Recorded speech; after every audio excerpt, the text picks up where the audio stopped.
If you're looking to own Arizona real estate or the opportunity to move around in this beautiful state, this podcast is for you. Welcome to Iconic Estates Podcast, presented by Russ Lyon, Sotheby's International Realty, for people who love Arizona and the opportunity to live in luxury in the pristine desert. I'm your host, Renee Dee, and today I'm excited for you to meet our three guests on this episode.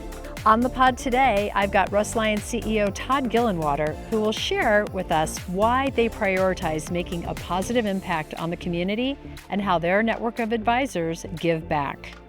Mike Balzotti, Director of Education for Russ Lyon Sotheby's International Realty, explains the growing value of Arizona real estate. And then we talk with Gene Grimes, a global real estate advisor who knows all things golf. So let's get started. Well, I'm super excited to have the CEO of Russ Lyon Sotheby's International Realty with me on the podcast today. So Todd Gillenwater, thanks for being here. Well, thanks for having me, Renee. We've known each other a long time, and I've always respected the work you do, and I'm happy to be here. Thank you. Well, I am so appreciative to have you here, and a big thank you to you for supporting the idea of this podcast. Really appreciate it, and I have loved what you have been doing with Russ Lyon for literally decades. Neither one of us are old enough to say that, right. But literally decades. Right. 30 years. Yeah, it's great. So I'm so grateful for the opportunity to know you and get to work with you. So I am very impressed with the community philanthropy that Russ Lyon is behind. And I know this is a big area for you as CEO and one of the owners of the firm. So tell me a little bit about some of the community involvement, including what just happened this last weekend. Sure. Be happy to. So we have what's called the Russ Lyon Foundation, which is a 501c3 organization, nonprofit. And we operate it through all of our 13 offices across the state of Arizona. We're in our 11th year, and we made the Phoenix Business Journal list for large companies, number 13 in the state for community service work hours, and number 22 in the state for direct financial investment. So that's pretty amazing, because on that list are companies with thousands and thousands of employees. So it's been a pleasure to do it. We started it 11 years ago. And what's unique about it is we value the donated dollar equally with community service work. It's really easy to write a check, and that's great. Yeah. All these causes need money, but we really gravitate towards things where we can show up and roll up our sleeves and make it happen. So we have part of our foundation is called the V Corps, which stands for Volunteer Corps, and every office has its own V Corps team. Those are people that really want to, get out in the field and again, roll up their sleeves and donate their time as well as their money.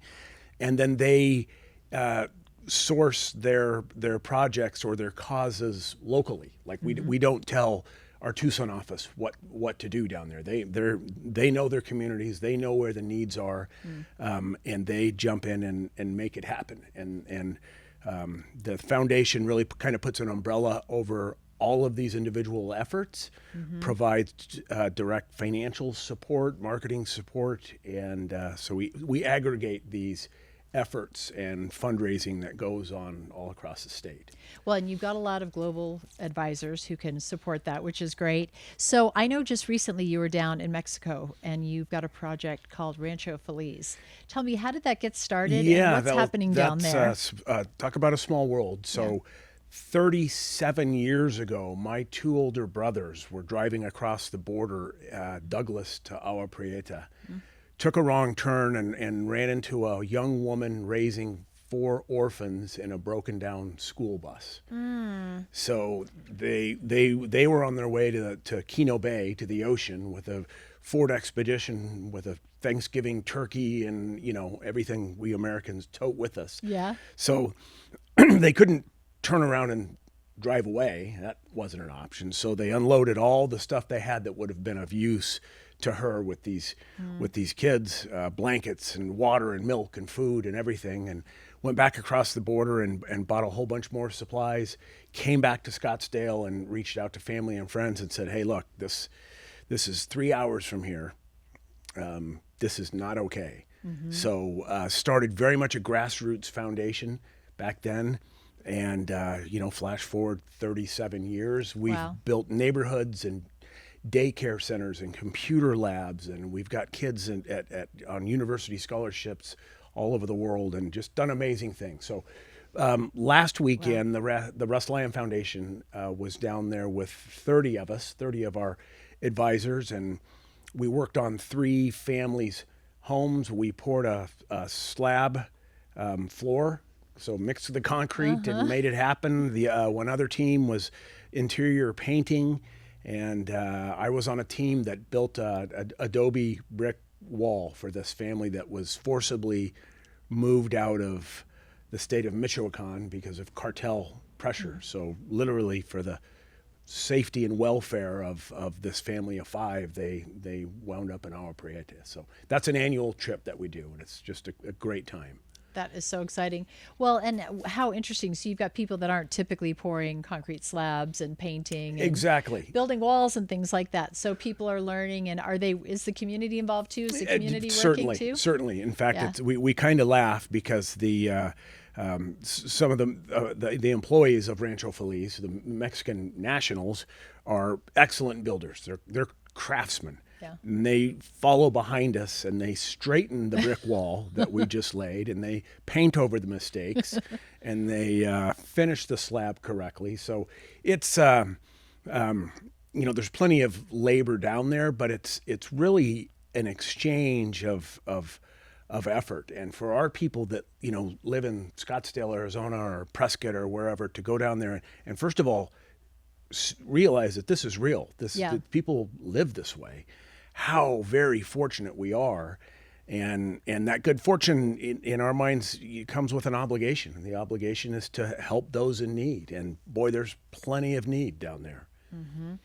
So they always say that phrase, to whom much is given, much is expected. Absolutely. So when you think about the blessings that we have living here and the opportunity to see what's happening in other places and to make a difference is great, because a lot of the people that probably travel with you are also giving the money. There's people that are writing some of the checks for these projects. And so to be able to be, at the ground level on that, to see where the money's going, I'm sure helps the funds flow a little bit better too. Absolutely. Yeah. And specific to Rancho Feliz, what you just said, we call it reciprocal giving.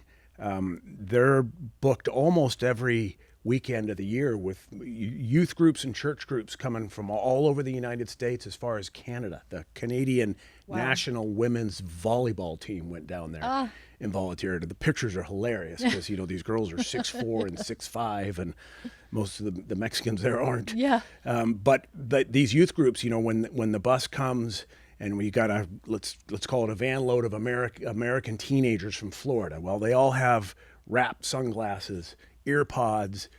They're too cool to talk to each other. They're too cool. The attitude is just bristling. And at the end of 3 or 4 days of mixing concrete and laying bricks, whatnot, the sunglasses go away, the ear pods come out, and so the gift. I guess the point is the gift back to us on a spiritual or soulful level is every bit as significant as the money and the time we're spending down there. Yeah.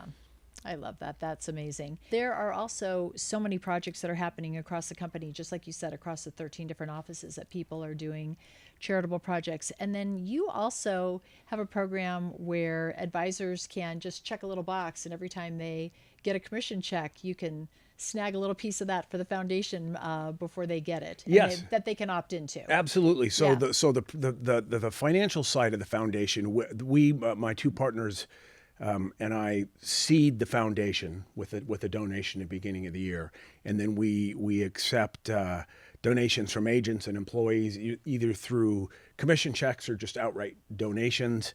And it's a pass through. So those funds are almost all spent each calendar year, and we're in year 11, closing in on $1 million invested back into our community. So it's a significant amount. Yeah, that's awesome.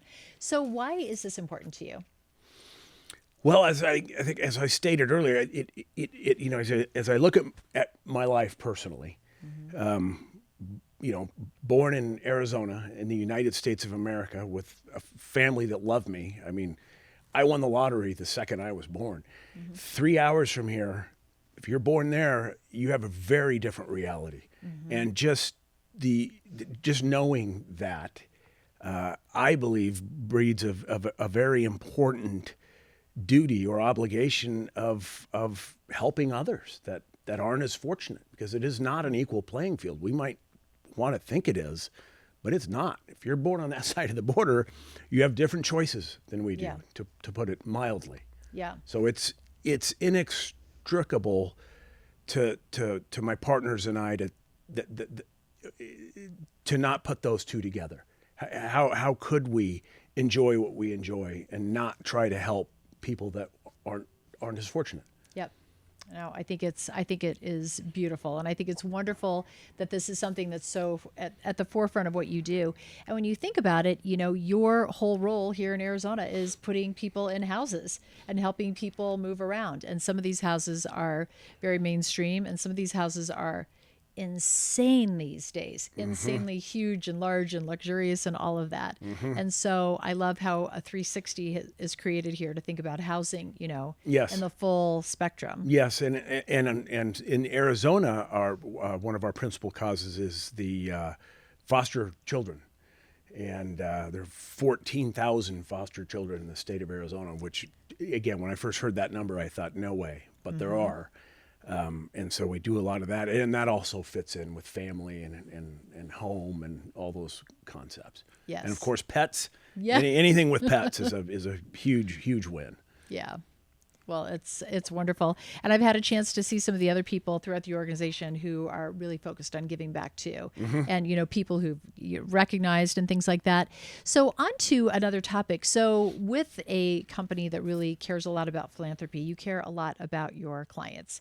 What to you is the optimal experience that you want buyers and sellers to have when they work with an advisor at Russ Lyon, Sotheby's International Realty? Well, it's a key point that we have global real estate advisors, and technically they're legally licensed real estate agents. That whole concept just is not ours. Agency relationship is a legal definition, and it provides a certain function in a transaction. Yeah. An advisor provides valuable, life-changing advice, over not just for a transaction, but over years and years, decades, to an entire family. So we really, really impress upon our people and train to be advisors. So whether or not the transactions are a byproduct of that behavior and that mindset. So it's not like I want to sell 20 houses this year. It's like, right, I've got 50 clients that I'm totally focused on. I bring value to their lives. The transactions happen. It's just a sure thing. Yes. I think one of the things that I hear at the Russ Lyon office pretty regularly, so if you were maybe a novice or not thinking so much about the real estate business, you might just assume that every advisor, every real estate agent would want to take every job or every gig or list every house, or if it comes to them, well, of course you're going to make money on it, so you're going to take it. And I hear more of a curated approach from so many of the top advisors that, gosh, you know what? I'm gonna pass that on to so and so because they're a local expert in that area, or I'm gonna pass that on to so and so because they've got an area of expertise in there, or I'm not gonna take that on because that's not my area of expertise. And I love that, because what you really created is a culture with the advisors to be exactly that, to be advisors. And they're already kind of stepping up to say, here's where I can be your very best advisor. Here's where I have expertise or where I have knowledge. So I'm going to work with you because I know what I'm talking about on this. And if I feel like somebody has a greater knowledge, I'm seeing it, not always, but, sometimes passed along.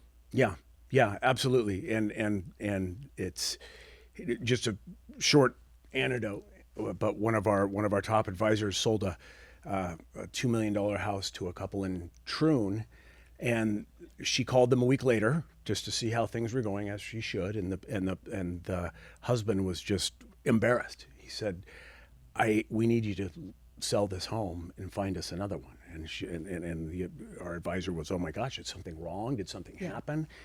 He goes, "No, this is all us. The first thing we told you when we started looking was we don't want a pool.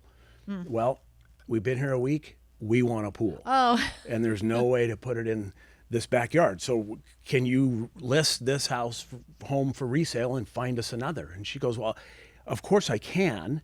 But before we do that, can I come over this afternoon around 2? I want you to meet somebody. So she sources a local landscape architect, pays him a couple $100 to meet her there, and they go into the backyard. They figure out how to put a pool there. And the people were just absolutely ecstatic. Yeah. And afterward asked her, we're thrilled. We're just thrilled. You talked yourself out of a listing and a sale. And she goes, yeah, but I don't look at my business that way. Yeah. I have my clients. I do what is absolutely best for them at every junction, not what's best for me, what's best for them. Well, of course, over the next 5 or 6 years, I think she sold 8 other homes to family members and friends. Oh, wow. Yeah. I mean, how would you not? Right. That's the difference between being an advisor and being an agent. Yes. I love that story. And that's a tradition that started 78 years ago when Russ Lyon started this company. You shook hands, you looked people in the eye, you did what you said you were going to do. No monkey business, no cutting corners. And through all kinds of good times and all kinds of bad times, we've really stuck close to that. There's always temptations. In the 2008, 9, 10 collapse, everybody was switching to short sales and figuring out ways to trick the banks. And we have really very carefully and consciously protected those ethics that the Lyon family has carried for so many years. So I want to ask you about some of the things coming up for Russ Lyon in the future. I know that there's a little bit of AI that's kind of entering the business, which everybody's very excited about. And what do you see when you take a look at the next decade, when you look at just real estate as a business and how you want Russ Lyon to be positioned within that? Well, it's really interesting because it's polarizing. There's two different. The technology obviously is changing all of our lives faster than we can even keep up. It's changing this business also.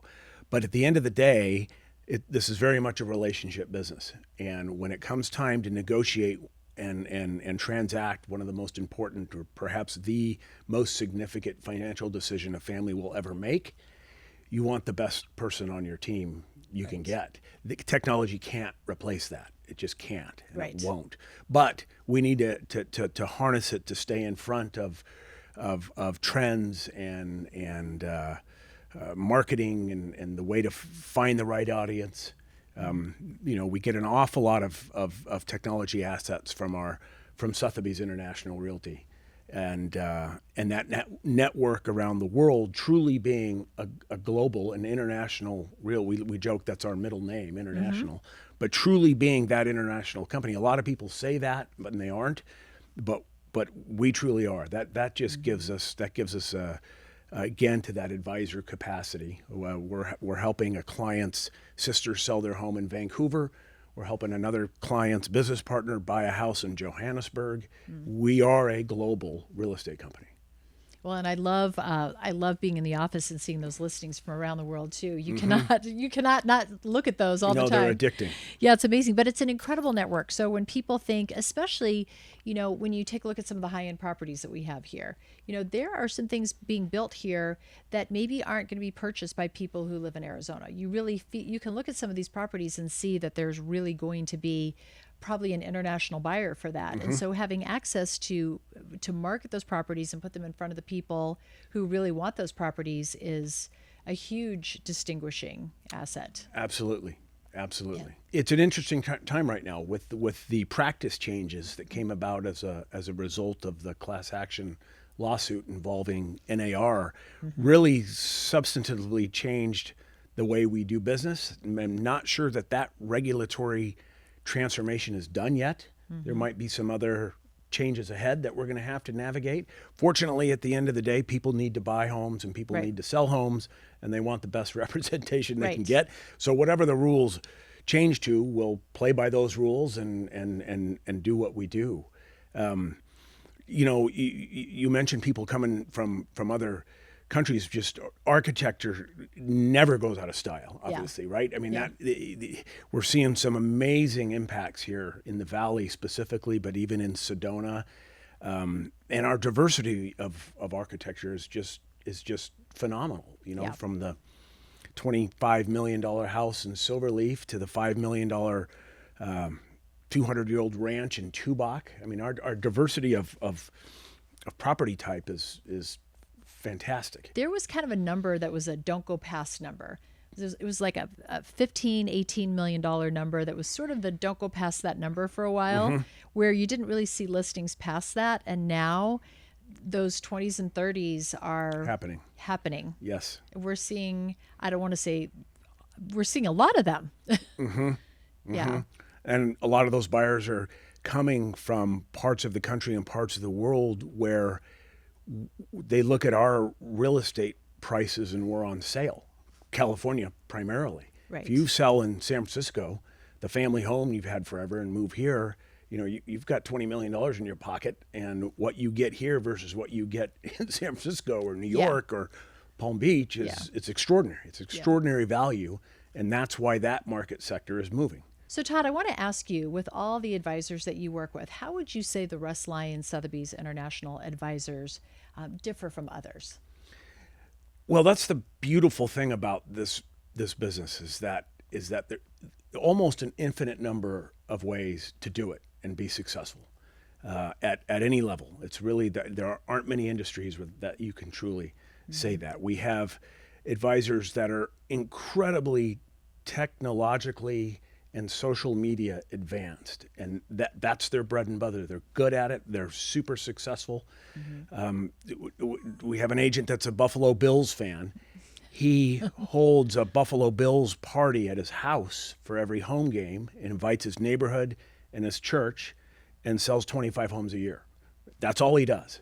Wow. So there's all the room in the world for creativity.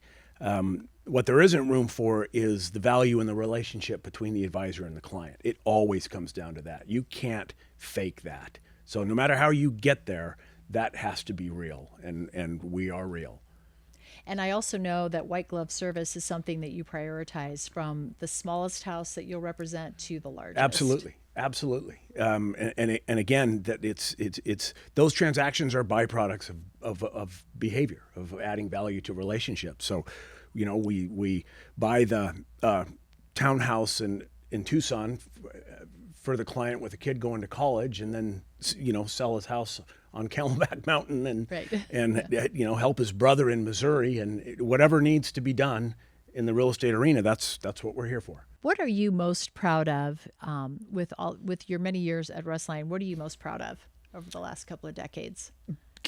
Continuing the traditions that were put in place by those before us, and being able to pivot to a technological world and stay in front of a curve that a lot of older businesses aren't able to do. You really do have to be nimble. You have to stay in front. We can't just do it like we did it, because that's how it was done. Yeah. So that's a delicate balance. Well, you're at the helm of 78 years of wonderful history. Thank you for being here today, Todd, and we'll look forward to having you back. Absolutely. Renee, I've enjoyed it. Hi, everybody. Welcome back to the podcast. Well, I'm excited today to have, again, Mike Balzotti on our podcast, the Director of Education at Russ Lyon Sotheby's International Realty. You're my regular each time. Wow. Such a treat. Well, you're the numbers guy, the researcher, the trendsetter. So I heard you talking about something about a week ago, and I just knew that had to be the topic for today's podcast. And you have an affinity for talking about competitive positioning of real estate. Yeah. So I kind of want to dive in on that. So we know that every seller wants to sell for as much as possible. And sometimes we get really blue sky about our ideas. Maybe we should sell it for way more than it's worth just to see what we could do. Yeah. So what's your perspective on all this? Well, I love, it's like a favorite subject of mine, competitive positioning. And to really explain it, Lucy, it helps to get it contextual. And yeah, you're right. I mean, every seller wants the highest price, the shortest amount of time, the least hassle. But there's a context in which there's, what I'd like to say actually is that, because you also mentioned, I'm stammering here because I want to get in the fact that you're right, that the instincts of most sellers are to pad the price in anticipation of a lower offer. Mm-hmm. Generally a mistake. So to explain why that is, I need to kind of tell a story. Yep. And I love the fact that you set it up that way, because prior to this conversation, I would have been that person who would have wanted to maybe pad the price in anticipation of the lower offer. Yeah. Or just also, test the market. Let's see what we could get, right? Yeah, it's natural, and it's really born of a fear of loss. Mike, let's start here. We can always come down. Yeah. Yes, you can, and you will, more than you would have had to. So, it's going to happen. Right. So the way it works is that if I take you to the buy side for a moment, that sort of creates the context. So let's say a realtor's at an open house, and what's characteristic of open houses is that you're pulling people that generally tend to be early in their home buying process. By the time they're, more ready to buy, so to speak, they've seen enough stuff that they've probably hooked up with a realtor, and they're not going to a lot of open houses. So kind of by definition, they're not ready to buy.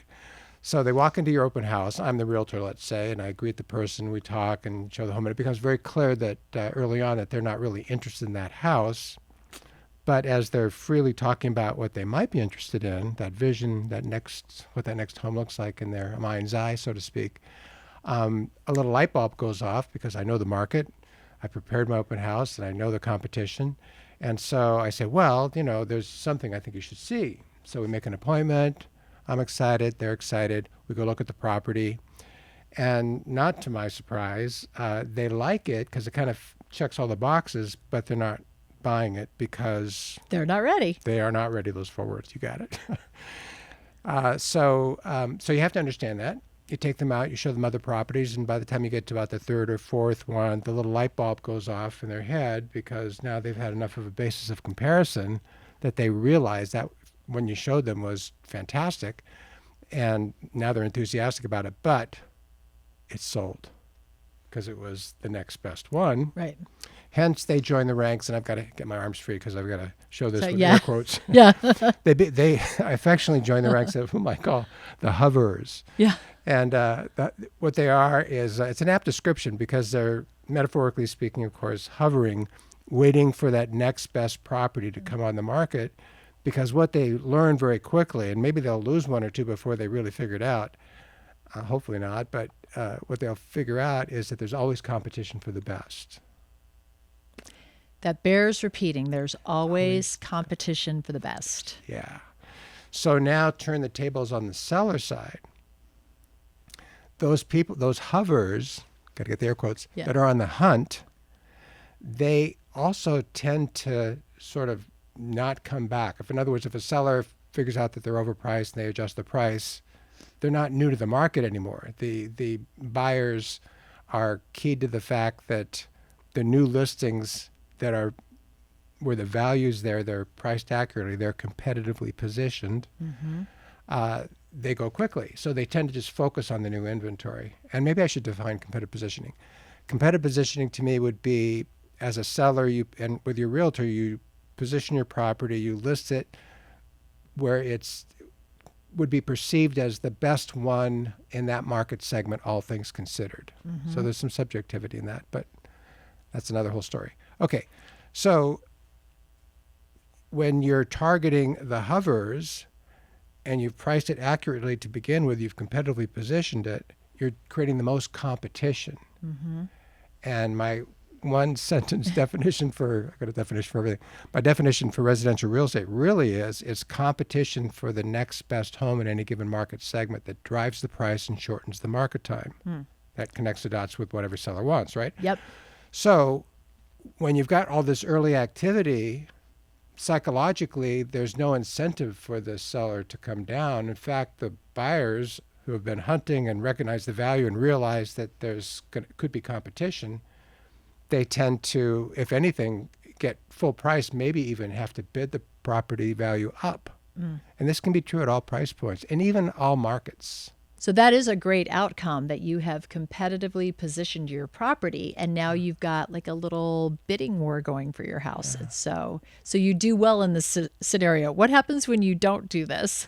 So that's just the perfect follow-on question, because that's where really, in telling the story that I just shared with you, which is the story that's part of the education process so the seller understands, there are metrics to support it. And the metrics specifically are that, and by the way, this is what I'm about to say is true across different price points, different locations, all over the state of Arizona, that every time I've measured it, it's always the same, which is that properties that are competitively positioned, evidenced by the fact that they sell within the first 30 days, sell in 1/3 the time and for much closer to the original asking price. So as a seller, I like the idea of selling my house as quickly as possible and getting as close to my asking price as possible. So this is an optimal situation. It is, but it's counterintuitive. Right. So it does require the education. Yes. So if you are not competitively positioned, then you could potentially miss these hoverers, and then you sit on the market for longer than 30 days, maybe 60, 90, 120. And then what happens after you sit on the market for about 120 days to your wonderful price? Well, that's I'm amused at the thought of what happens, because I think probably everybody listening to this might guess. Put yourself in a buyer's position, and oh, by the way, usually one of the first questions a buyer will ask is, "How long has it been in the market?" Yeah, yeah. They're like looking for blood in the water kind of thing. So, as a result of time is not of the essence, as we say in real estate. Time is of the essence. No, time is the enemy. So as a result of time accruing, then it sends a message that what's wrong with this property. Mm-hmm. It must be duress or distressed, or something's wrong with it. If I am inclined to make an offer, it's certainly going to be an offer where I'm going to try to get a deal. I think there's some wiggle room. Right. Yeah.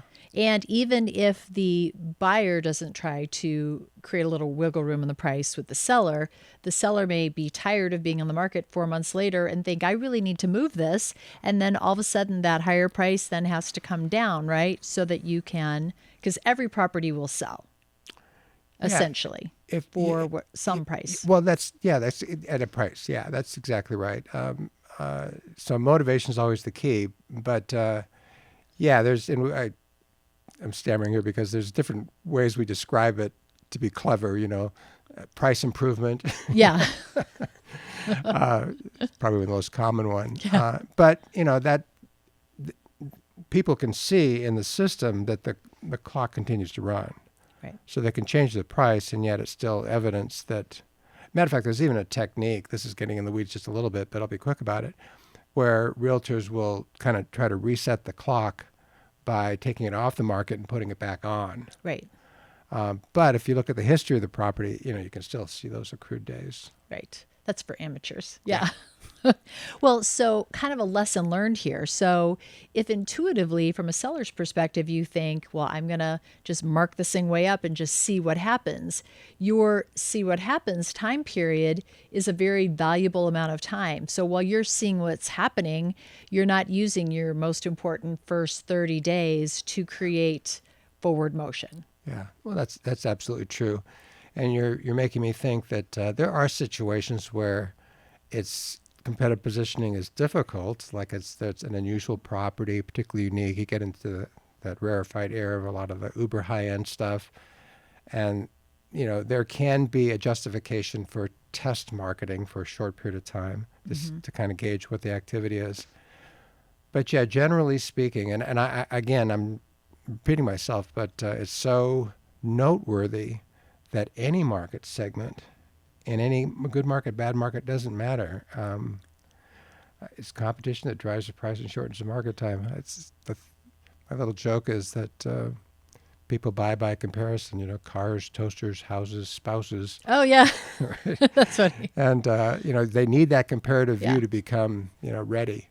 But once they're ready, the game is up front.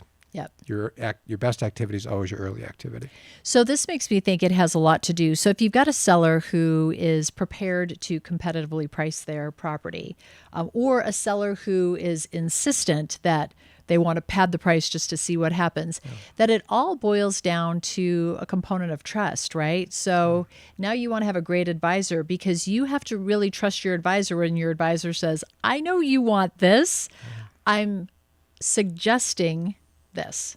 And you want to be able to help your seller have the best possible experience. Yeah, there's so many ways to address what you just said, because in a sense, it can become almost like an integrity issue, because just as the seller has a fear of loss, so they want to pad the price, the realtor can justify them by saying, well, it's their property. They can set the price. I told them what I thought it was actually worth. Yeah.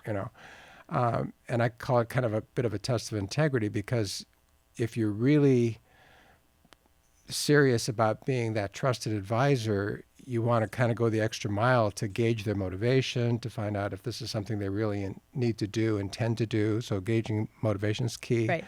But then also sort of letting them know the consequences of making a bad decision, what you believe is a bad decision. Right. And I could go on. I mean, as a realtor, you don't want that career listing, because that tends to reflect on you too. If you're listing properties overpriced and they tend to sit on the market, you kind of get a reputation. Yep. Conversely. So yeah, and lastly, I guess just I think the psychology, the emotional component is so key, because just as the seller is afraid of leaving money on the table, the agent's afraid of not telling the seller what they want to hear. Right. Don't want to hear that their baby's ugly. Right. Don't want to lose the listing. Don't lose the listing. Yeah. And buyers are afraid to pay too much, so there's plenty of fear to go around. Right. So as a realtor, you're dealing with the metrics, certainly. You're dealing with the dynamics of the market. You're dealing with all the idiosyncrasies of that particular market segment, but then also the psychology around fear and around motivation, need to sell, that kind of stuff. So it's a lot going on. Well, I really feel like when I heard this from you a couple of weeks ago, this is the first time that this concept made sense to me. Because, you will hear some very respected, very credible advisors say things like, let's get it priced the first time. And I always think, well, yeah, because you want to sell it. So this was that next step that made me a believer in, wow, you want to put your best foot forward for those first 30 days just to give everybody the best optimal opportunity for success. Yeah. For the hovers. Yeah, for the hovers. Absolutely. Yeah, I do think that there is an absolute psychology about that people and things sit around for too long, that totally natural. Yeah, that makes a lot of sense. Well, great concept. You're helping everybody here. Thank you, Mike Balzotti. Thank you. Appreciate the opportunity to share it. It's a serious conversation, talking about real money, people's equity. Yeah. And to the extent that just to sort of put a ribbon around it, you mentioned in passing, and you're right, that at the right price everything will sell. But if you look at another stat that's interesting is what's called the listing success rate, which is basically what's the percentage of listings that sell within their contract period. And it really varies depending on market conditions and price range. But right now it's maybe 60-70%. So there's 30% of the properties that just aren't going to sell first time around. So yeah, very important, significant. So do you think that 30%, that's kind of a high number, right? That sounds like a lot to me. Yeah, and to put it in perspective, in 2021, it was just recovering from, it was after the lockdown in 2020, mid-2020, we had this huge upsurge in activity and low interest rates. And so you had demand that was far exceeding supply, and prices were going crazy. Mm-hmm. What we found is that, this is an interesting statistic, over 60% of the transactions were bid up over asking price. Oh, I remember that time. Yeah. And correspondingly, that listing success rate was like over 90%. So now we're in a little bit different time. It's still a good market, but what characterizes it is much more balanced market. Right. It almost felt like you couldn't not sell some of those properties. You're right. Things were going so fast. So part of that listing success was even just because there was just such an intense, a ton of demand. Well, I think it's really interesting. I mean, obviously people want to have a wonderful experience when they're selling or buying their home. And so if you can get through it a little bit more expediently, that is a good thing. That's the gig. That's the gig. Good. Until next time, thank you for that. Pleasure. Thank you. I'm excited to have Jean Grimes, Global Real Estate Advisor from Russ Lyon Sotheby's International, on the podcast today. Thanks for joining me. Thank you so much, Renee. I'm so excited to be here. It's really fun having you. So you are a sister podcaster. I am, yes. So tell me about your podcast. It's real estate related, right? It is. So when you're in real estate, you are the advisor. Everybody asks you for a recommendation. So my podcast focuses on my vendors. So I always interview my vendors on here. They explain what they do. You get a really good feel of who you're working with. And I think that is so important in today's industry. It's great because people are always looking for people and they want a trusted advisor to give them a referral. Absolutely. Especially, you have fly-by-night guys. My guys are vetted. So I've used them personally and my clients have used them. So I feel very confident when I have them on. So that's great. Yeah. Super fun. Well, we've really been enjoying this podcast because we've been talking a lot about the world of real estate. Yes. And with February, it's kind of like golf month around here. We think about Waste Management Open, which I still want to call the Phoenix Open. Yes. But it's like all things golf and the weather is perfection. Fantastic right now. So I started taking golf lessons a couple years ago and I'm telling you, a lot of business done on the golf course. It's fantastic. Yeah. So I was going to ask about that. So you have been in real estate for about 20 years. What have you seen change in the world of golf? So a lot of these communities now have golf courses and they're private and then they have public, but a lot of people want that. So you got people coming from the Midwest trying to get out of the snow and they're coming here to enjoy the weather. And what do they want to do? They want to play golf or they want to live on a golf course. So especially the 55 plus community, they love it. So most of the retirement communities have a golf course, which is great. Well, and we are the state in the nation with the second most golf courses of anybody. Florida is the only place that has more golf courses than us. Obviously, they've got the weather too. Of course. Yeah, now I think the weather's better here, but it's so interesting. About a week and a half ago, I kept walking around. I was Arizona freezing, right? It was 60 degrees and I'm wearing a coat and I got to think about, do I even want to go out for a walk? It's a little chilly. And then just like that, we have golf weather going on here. Yes. It's spectacular. Yes, 70s is the perfect weather to do that. And I'm telling you, all these people are out there right now and they are enjoying themselves. They are coming out, they're in shorts, they're in t-shirts. I mean, I went to the Waste Management on Wednesday and it was like, wow, okay, Yeah. I'm cold, but these people are in shorts and t-shirts, Yeah. so I get it. We're so lucky. We're so lucky. So where are you noticing people are coming from? Like, where are they coming from to get here? Michigan, Minnesota, California. That's the main drive right now. So California, because of all the fires and stuff, I mean, unfortunately that, they've got to go somewhere. So I know they're headed here and they're headed to Nevada, and Texas has been a big one too. So, but our retirees that come from the Midwest, I'm telling you, they are loving it. Michigan has been a big one this year. So I've had quite a few clients come and get a second home, either in Gold Canyon or they're going to go like in a trilogy, something like that, which is fantastic for them. So you're really focusing on more the Southeast Valley. So what are Correct. some of your areas of specialty in the Southeast Valley? So I love, I just love everything. Gilbert, Chandler, Mesa. Las Sendas is one of my favorite communities. Oh, yes, beautiful, yeah. Gorgeous. Seville is another one. They have some fantastic, they have a fantastic private golf course there. So that's great. I live in Morrison Ranch, so that's one of my favorites. Morrison Ranch is the white picket fence, gorgeous, grass, everything. So it's interesting. There are some areas out in the Southeast Valley that feel very Midwestern to me. Like when I Yes. think about Gilbert, kind of around Joe's farmhouse. Yes. That whole area. Tell us more about that. That area is so cute. Yes, so it is growing. We have the epicenter over there by Joe's Farm Grill right now. So they built a huge community, which is apartments, and then they've got down below like the garage, and then all these really cute boutiques and restaurants, which is fantastic. That seems to be the thing that's going on right now, is that's the way the building's going, because we have another one over where I live over in Mesa. They actually did the same thing. They built a 3-story community and then had apartments on the top and then boutiques and also restaurants down below, which is really cool. Yeah. Yeah. So like work, live. Yeah, Yeah. absolutely. Yeah, lock and leave. Here you go. What's the picture now of affordability out in the Southeast Valley? So basically Maricopa, you're going to have to go way far out. Yeah. Coolidge, Casa Grande, those are where you're going to get basically your affordability. Santan Valley, you have some, but it's so growing right now. And Queen Creek, you can't get anything right now that's affordable.